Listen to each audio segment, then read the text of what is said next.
Mesdames, Messieurs, chers internautes, chers start-upers, bonsoir.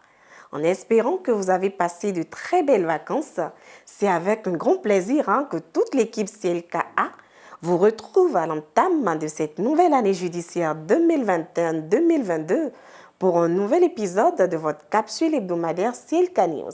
Alors, chers amis entrepreneurs et hommes d'affaires, ainsi que vous avez pu vous en rendre compte à l'expérience, la vie d'une entreprise est bel et bien caractérisée de hauts et de bas, même en temps normal. En période de crise, ces difficultés sont exacerbées, ainsi que l'humanité a pu y faire face avec la première crise économique créée par le crash du Wall Street le 24 octobre 1925, lequel a donné lieu à de nombreuses faillites. De nos jours, la crise sanitaire du Covid-19 semble nous conduire à une nouvelle crise. L'histoire nous aura ainsi enseigné que la crise fait donc partie intégrale de la vie de l'entreprise. L'entreprise doit être donc préparée à y faire face et surtout les vaincre. Mais comment? Pour répondre à cette question, notre expert en droit des affaires présent sur ce plateau est porteur de bonnes nouvelles et nous éclairera surtout sur les bonnes pratiques d'un dirigeant face aux difficultés. À tout de suite.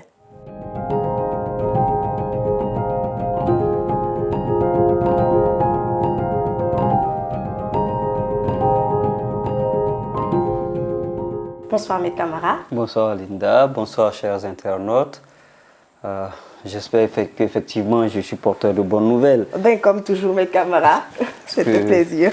Quand on est depuis maintenant un peu plus de 2 ans dans la crise du Covid, c'est clair que toutes les lanternes sont rouges, les drapeaux sont en berne et que les bonnes nouvelles sont un peu rares. C'est ça. Oui.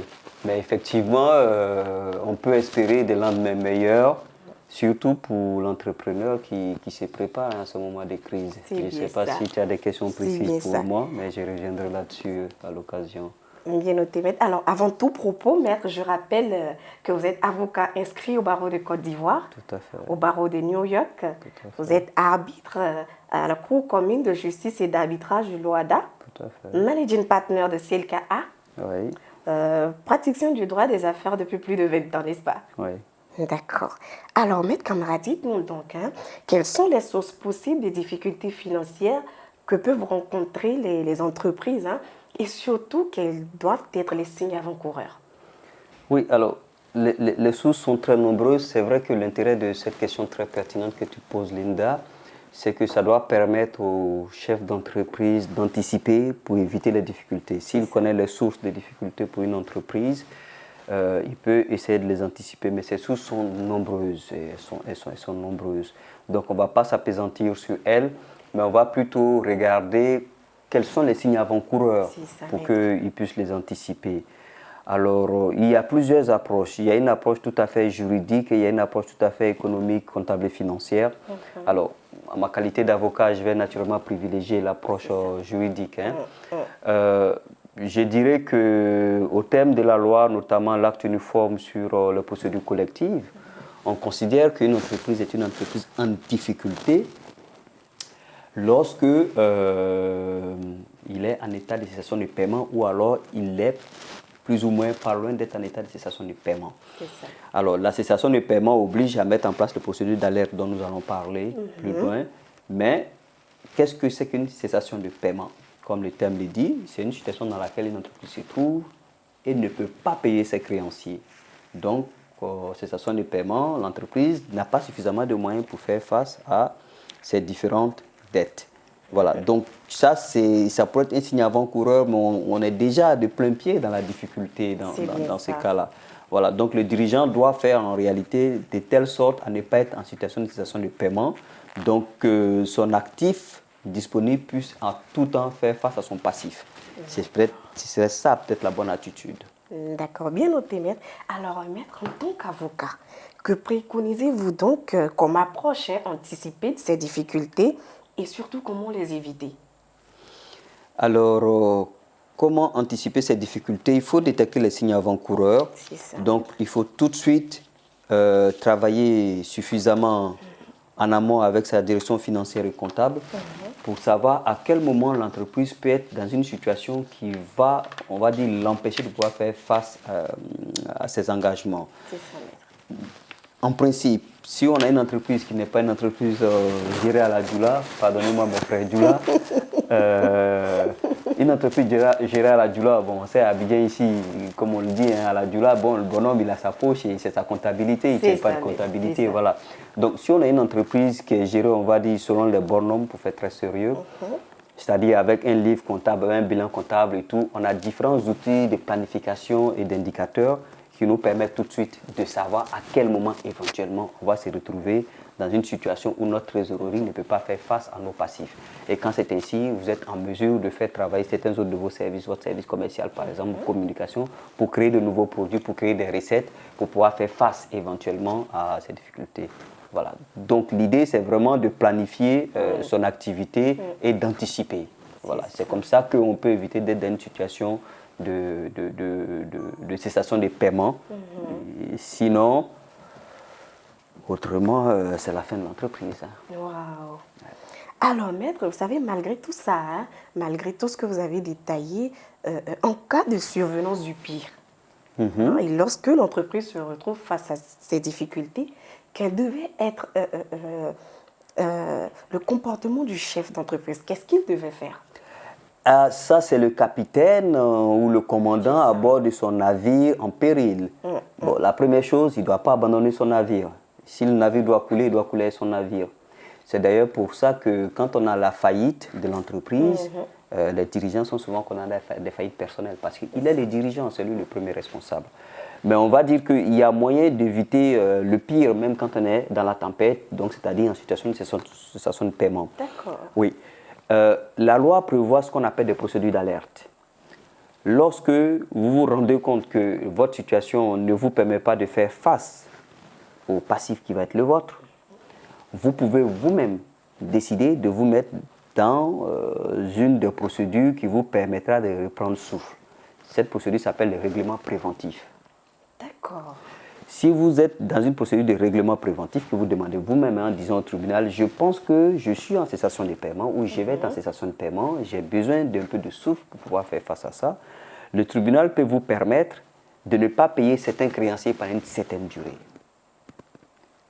Moyennant quoi, vous devez faire un plan concordataire, un plan d'apurement de passif, donc réexaminer, on va dire, vos obligations, vos engagements, et pour pouvoir les payer. Donc, c'est-à-dire le temps dont vous manquez en réalité, la juridiction, le tribunal vous donne ce temps-là. Voilà. Donc, ça, c'est une première possibilité. Ça, c'est quand vous êtes dans la difficulté, mais c'est dans le pire. Vous savez que l'entreprise peut repartir. L'autre possibilité, c'est que vous soyez mis en redressement judiciaire. Le redressement judiciaire vous permet d'avoir un peu plus de temps. D'accord. La seule différence entre le redressement judiciaire et le règlement préventif, c'est que le redressement judiciaire vous donne un peu plus de temps que le règlement préventif. Le règlement préventif, vous avez pour 3 ans, le redressement judiciaire, vous avez pour 5 ans. Étant entendu que peut-être vous étiez auparavant en règlement préventif, et parce que vous n'avez pas pu redresser l'entreprise, vous êtes allé en redressement judiciaire, donc cela vous donne un peu plus de temps pour redresser l'entreprise. Maintenant, si malgré toutes ces opportunités qu'on vous a données, vous n'y parvenez pas, alors c'est la faillite qui vous reste. Voilà, la faillite ou liquidation des biens, c'est-à-dire qu'on va prendre les différents biens de l'entreprise, on va les vendre, et une fois qu'on les a vendus, pour le peu qui reste, on va distribuer l'argent aux différents créanciers. Et si ça ne suffit pas, le dirigeant peut lui-même être condamné à la faillite. Ce qu'on ne souhaite pas donc à nos chers entrepreneurs. Ce qu'on ne leur souhaite pas, ils doivent juste anticiper et éviter d'être en situation de cessation de paiement. Maintenant, s'ils sont dans une telle situation, il faut trouver très vite des experts, des avocats pour pouvoir les accompagner à pouvoir en sortir. D'accord. Voilà. D'accord. Bien noté, maître. Alors, cher maître, nous sommes pratiquement... À la fin? Oui. Bon, ben, c'est excellent. J'espère que ceux qui nous suivent ont pu en apprendre davantage. En tout cas sur cette question, mais bon, c'est une tribune libre. Hein. Sa vocation n'est pas d'approfondir les points ou de faire de vous des véritables experts. C'est de pouvoir soulever des coins de voile, attirer vos attentions sur certains points, de telle sorte que dans une situation X ou Y ressemblant à celle-là, vous puissiez vous rapprocher des professionnels pour vous faire accompagner. Voilà. Tu avais une dernière question peut-être? Oui, mais alors, que retenir en résumé donc, de notre thématique de ce jour? Moi, je trouve que c'est un thème qui est extrêmement important. J'aurais tendance à dire deux choses.